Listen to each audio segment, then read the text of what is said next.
కర్నూలు జిల్లా జైలుకు మాజీ సీఎం వైఎస్ జగన్ వెళ్లారు. రీసెంట్ గా అరెస్ట్ అయ్యి జైల్లో ఉన్న ఆలూరు ఎమ్మెల్యే విరూపాక్షితో జగన్ ములాఖత్ అయ్యారు. ఇక బయటకు వచ్చాక మీడియాతో మాట్లాడుతున్నారు. లైవ్ ద్వారా చూద్దాం.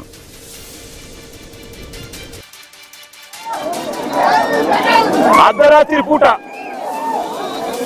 వందల మంది పోలీసులను తీసుకొని వచ్చి ఇంట్లోకి జరబడి ఇల్లును ధ్వంసం చేసి మరీ అరెస్ట్ చేసి జైల్లో పెడతా ఉన్న పరిస్థితి ఈ రోజు చూస్తా ఉన్నాం. నేను అడుగుతా ఉన్నా, ప్రజాస్వామ్యవాదులందరూ కూడా ఆలోచన చేయాలి. ఎలాంటి ప్రజాస్వామ్యంలో మనం బ్రతుకుతా ఉన్నాము? గాంధీ పుట్టిన దేశంలో ఇవాళ ప్రజాస్వామ్యం కూని అయిపోయి పరిస్థితిలో ఈరోజు రాష్ట్రంలో పరిస్థితులు నెలకొని ఉన్నాయి. ప్రజల చేత ఎన్నుకోబడిన ఎమ్మెల్యే, మళ్ళీ రిపీట్ చేస్తా ఉన్నా, ప్రజలు ఓటేస్తే ప్రజల చేత ఎన్నుకోబడిన ఎమ్మెల్యే పరిస్థితి ఏమిటి అనంటే, ఆయన ఇంటిపై వందల మంది పోలీసులతో రాత్రి 2:45 అంటే అర్ధరాత్రి దాటిన తర్వాత చంద్రబాబు నాయుడు గారి డైరెక్షన్ తో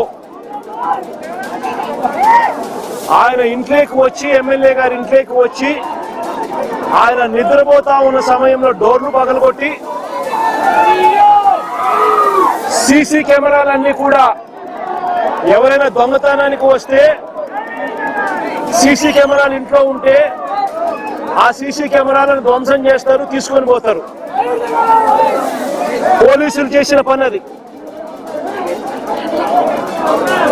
2:45 అంటే ఎవరు మనుషులు సంచారం లేని సమయంలో అర్ధరాత్రి దాటిన తర్వాత దొంగల మాదిరి పోలీసులు రావడం, బందిపోటు ముఠాల మాదిరి వందల మంది పోలీసులు రావడం, వచ్చి సీసీ కెమెరాలు ఇంట్లో ఉండేటివన్నీ కూడా తీసేయడము, పగలగొట్టడము, తీసుకొని దొంగతనం చేసుకొని పోవడం, డోర్లు పగలగొట్టడం, ఇంట్లోకి చొరబడడం,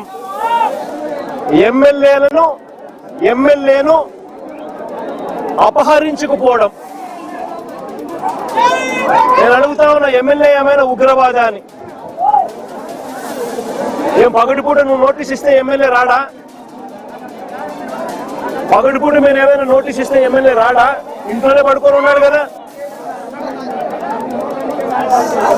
ప్రజాస్వామ్యంలో జరుగుతా ఉన్నది ఇది. ఇంకా ఆశ్చర్యం ఏమిటో తెలుసా? గంటల వ్యవధిలోనే టపా టపా టపా అని చెప్పి ఎమ్మెల్యే మీద 3 కేసులు పెట్టారు. ఒక కేసులో 34 మంది మీద, ఒక కేసులో ఇబ్బంది పెట్టే కార్యక్రమం చేస్తే, రెండో కేసులో మొదటి పెట్టిన 34 మంది కాక మరో 14 మందిని చేర్చి మళ్ళీ ఇబ్బంది పెట్టే కార్యక్రమం. మూడో కేసుకు వచ్చేసరికి మరో 12 మందిని మళ్ళీ ఇరికిచ్చే కార్యక్రమం. ఈరోజు మొత్తంగా 38 మందిని రిమాండ్కు పంపిన పరిస్థితులు ఈరోజు చూస్తా ఉన్నాం. నేను అడుగుతా ఉన్నా, ఇంతకన్నా దారుణమైన ఇంకొక విషయం ఏమిటి అనంటే,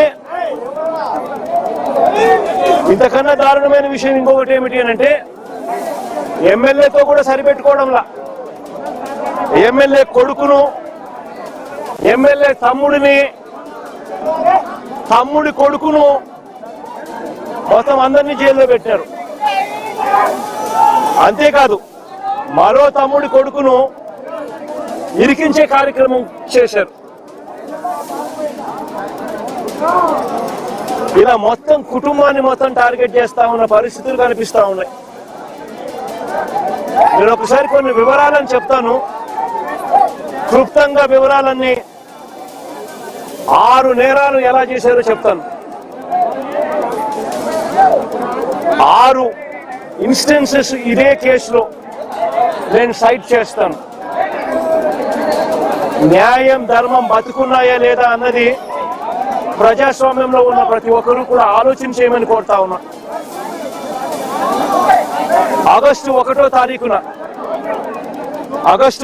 తారీఖున చిప్పగిరి మండలం నుంచి సంగాల అనే ఊరు కేవలం 6 కిలోమీటర్ల దూరంలో ఉంది. సంగాల అనే ఊరు కేవలం 5-6 కిలోమీటర్ల దూరంలో ఉంది చిప్పగిరి నుంచి. ఆ సంగాల అనే ఊరి నుంచి గిరి అనే ఒక కార్యకర్త ఇరుపాక్షన్నకు తన ఇంటి మీద దాడి జరుగుతా ఉంది అని,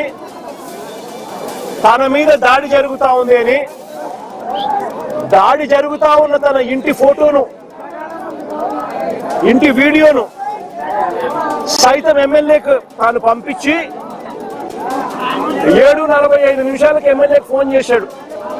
అన్నా, నా ఇంటి మీద దాడి జరుగుతా ఉంది, నా మీద దాడి జరుగుతా ఉంది, పరిస్థితి విషమంగా ఉంది, నన్ను కాపాడండి అన్నా అని చెప్పి ఒక కార్యకర్త ఒక ఎమ్మెల్యేకి 7:45 వీడియో పంపించి మరి తాను ఎమ్మెల్యేకి ఫోన్ చేసి సమాచారం ఇచ్చాడు.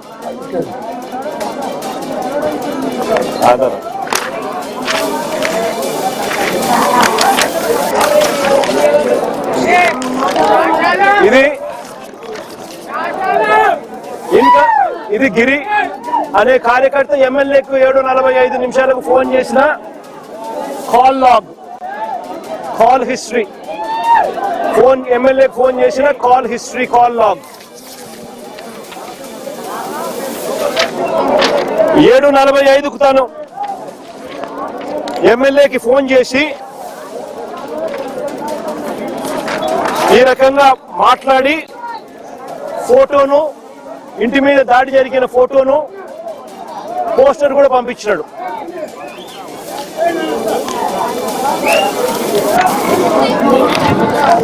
ఎమ్మెల్యే ఒక కార్యకర్త తనకు ఫోన్ చేసినప్పుడు అవి చూసినప్పుడు నివ్వెరపోయి ఎమ్మెల్యే వెంటనే చిప్పగిరి పోలీస్ స్టేషన్ ఎస్ఐకి 7:47 అంటే వెంటనే మాట్లాడిన తర్వాత 7:47 ఎస్ఐకి ఫోన్ చేసినాడు.